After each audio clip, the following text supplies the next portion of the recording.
So welcome back, and today we're taking a look at the Black Series Axe Wolves. So let's check them out.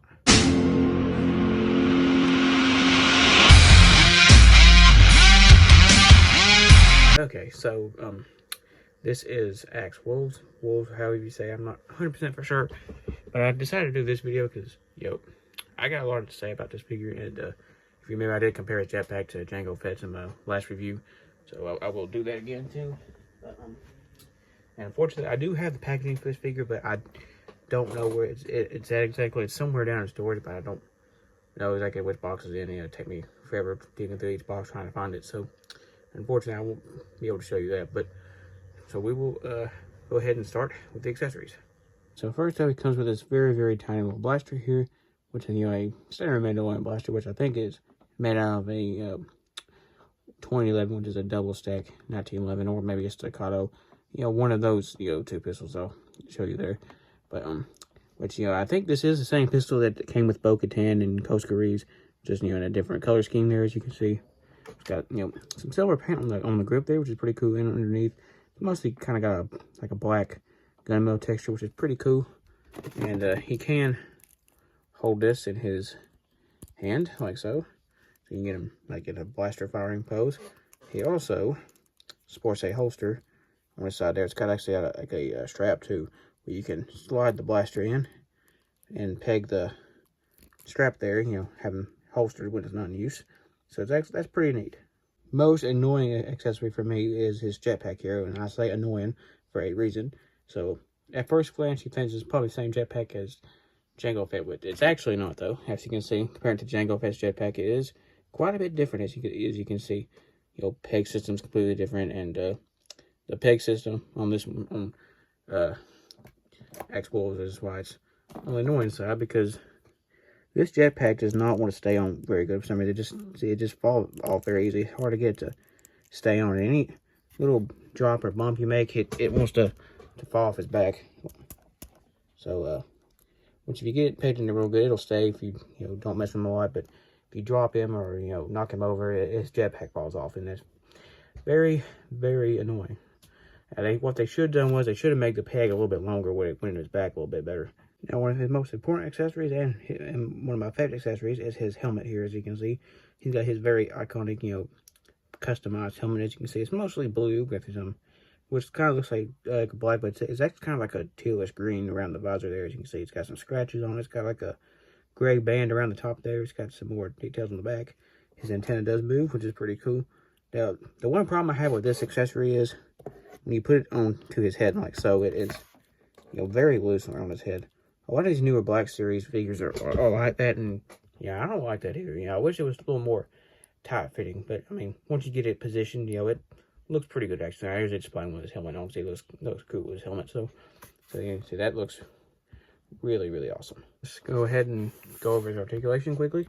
He's got the standard articulation for a lot of Black Series figures. He's got a ball joint at the head and the neck there, as you can see. He's got a hinge and a swivel there at the shoulder, which is not hindered by the armor piece, which is actually pretty nice. Which, that could warp that over time, so I have to be careful with dynamic poses.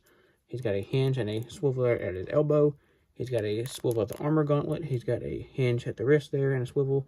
He's got some pretty good waist and ab articulation there, which is not hindered by the armor, which is pretty good. It's kind of a soft piece. He's got, pretty good leg articulation. This leg is a little bit hindered by his holster. He's got, a double jointed knee, appears to be. Or maybe it's a single joint, I can't really tell. But he's also got, I don't think he doesn't have any boot articulation, but he does have a ankle hinge and an ankle pivot. So let's take a look at the sculpt, design, and color of Axe Wolves, starting with his head. So we move his helmet. So you can see now you have the, the head sculpt of Axe Wolves, the way it appeared in the Mandalorian, which, he was kind of more of a background character in the second season, because he only appeared in that one episode, and he had a little bit more of a part in season 3. He appeared in a few more episodes.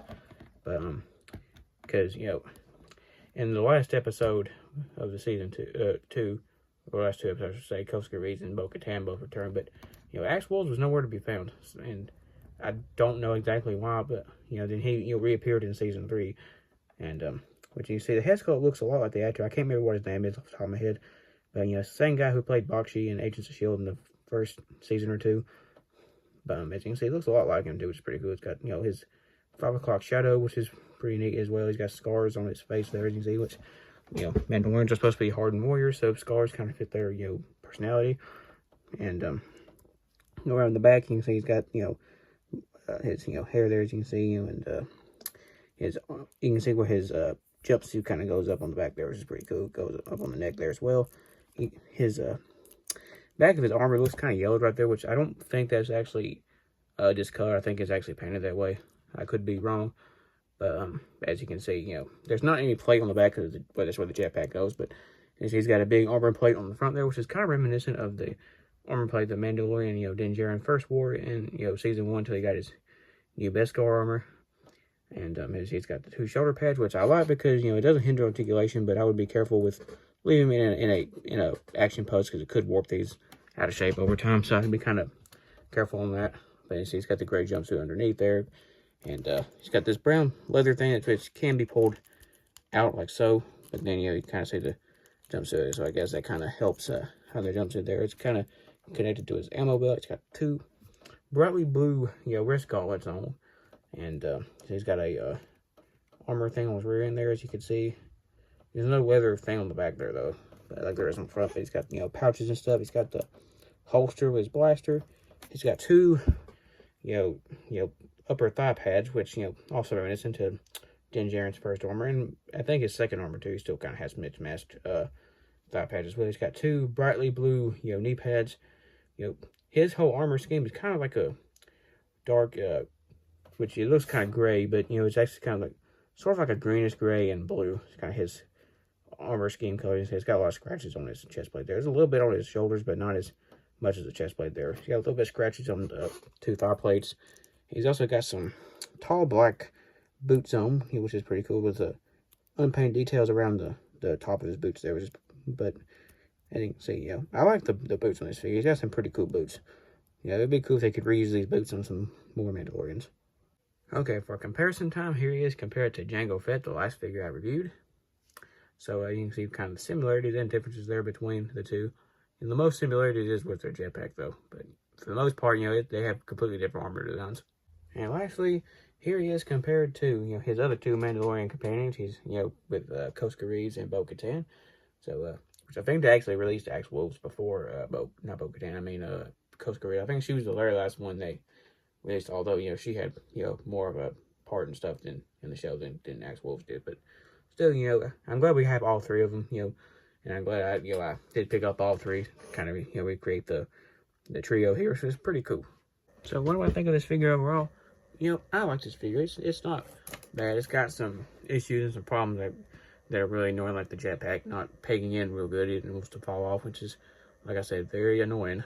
And I also don't like the fact the helmet's kind of loose. I wish they would correct that somehow, because that also is a little bit on the annoying side. But other than that, you know, it's a pretty good solid figure. You know, if you're somebody who likes Mandalorians like myself, I would really recommend this figure, you know, because I like me some Mandalorians. I like me some Boba Fett too, so that's why I buy a lot of these Mandalorian characters, you know, that ain't super expensive. So, got this video, want to see some more Mandalorians, give me a thumbs up. They help me a lot, and don't forget to hit the subscribe button. Till next time.